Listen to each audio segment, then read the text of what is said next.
तो ये यात्रा आपके लिए है। आइए पहले उस राक्षस को समझें जिसने आपके सपनों को बंधक बना रखा है। समस्या ये नहीं है कि आप में टैलेंट की कमी है, समस्या ये है कि आप खोखला जोश के नशे के आदी हो गए हैं। जब आप कोई नया विचार सुनते हैं, कोई मोटिवेशनल वीडियो देखते हैं, तो आपके दिमाग में डोपामाइन की एक लहर दौड़ती है।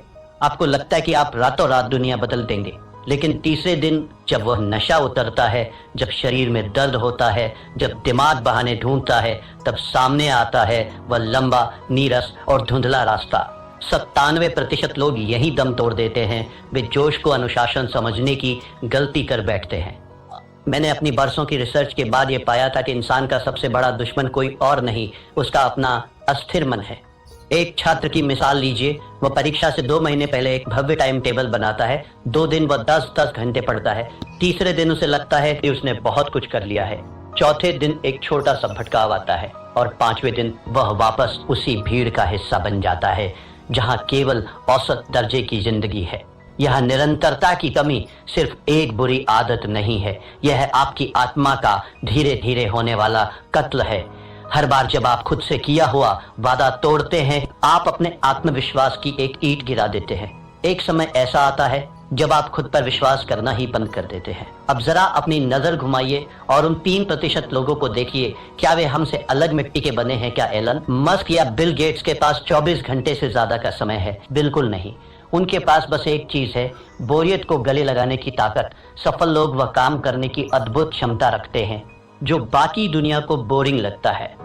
थिंक एंड ग्रो रिच में परसिस्टेंस को सफलता का सबसे महत्वपूर्ण स्तंभ बताया गया है।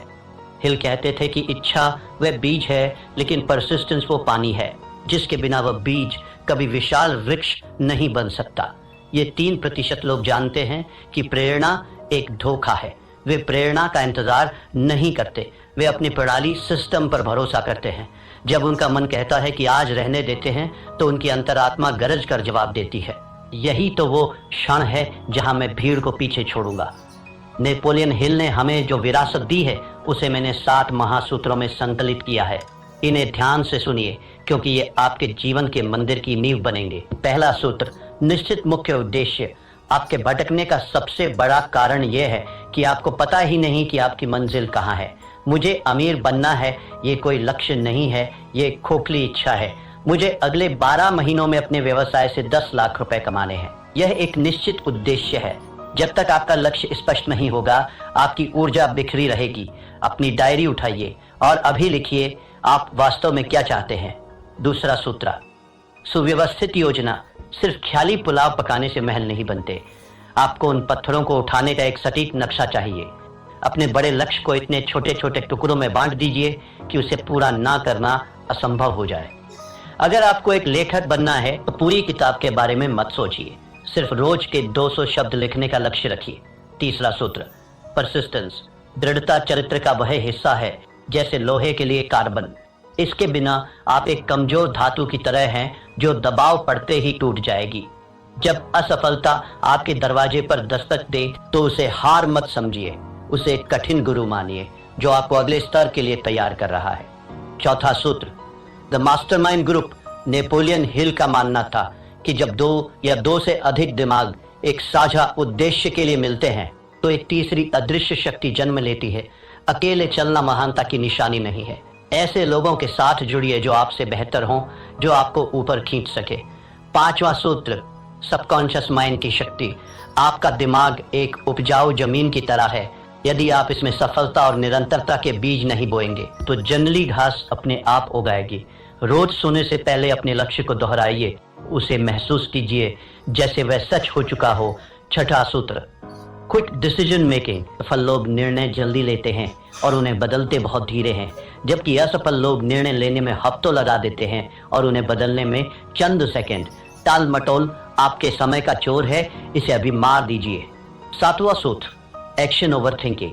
अत्यधिक ओवर थिंकिंग लकवे की तरह है, ये आपकी गति रोक देता है। इसका एक ही इलाज है, कार्य। जैसे ही आप पहला कदम उठाते हैं, आपका आधा डर अपने आप मर जाता है। एक पौराणिक कथा है। एक छोटे से गांव में एक साधारण कारीगर रहता था। उसने एक दिन संकल्प लिया कि वह गांव की सबसे ऊंची दुर्गम पहाड़ी पर एक ऐसा मंदिर बनाएगा जिसे देखकर देवताओं की आंखें भी फटी रह जाए। गांव के लोग ठहाके मारकर हंसे। उन्होंने कहा, तेरे पास ना धन है, ना हाथ, ना औजार, तू पागल हो गया है। उस कारीगर ने कोई जवाब नहीं दिया। उसने बस अपना एक छोटा सा नियम बनाया। वह रोज सुबह सूरज निकलने से पहले नदी के किनारे जाता, एक मध्यम आकार का पत्थर अपनी पीठ पर लादता और पहाड़ी की चोटी तक चढ़कर उसे वहां रखाता। बस एक पत्थर। एक महीना बीता, पहाड़ी पर सिर्फ 30 पत्थर थे। लोग बोले, यह मूर्खता है। एक साल बीता, पहाड़ी पर पत्थरों का एक ढेर लग गया था, पर मंदिर का कोई आकार नहीं था। लोग बोले, तू अपना जीवन बर्बाद कर रहा है। 5 वर्ष बीत गए। एक सुबह जब गांव वालों की नींद खुली तो उन्होंने देखा कि पहाड़ी की चोटी पर सूरज की पहली किरण एक भव्य सोने के कलश पर चमक रही थी। वहां एक विशाल नक्काशीदार मंदिर खड़ा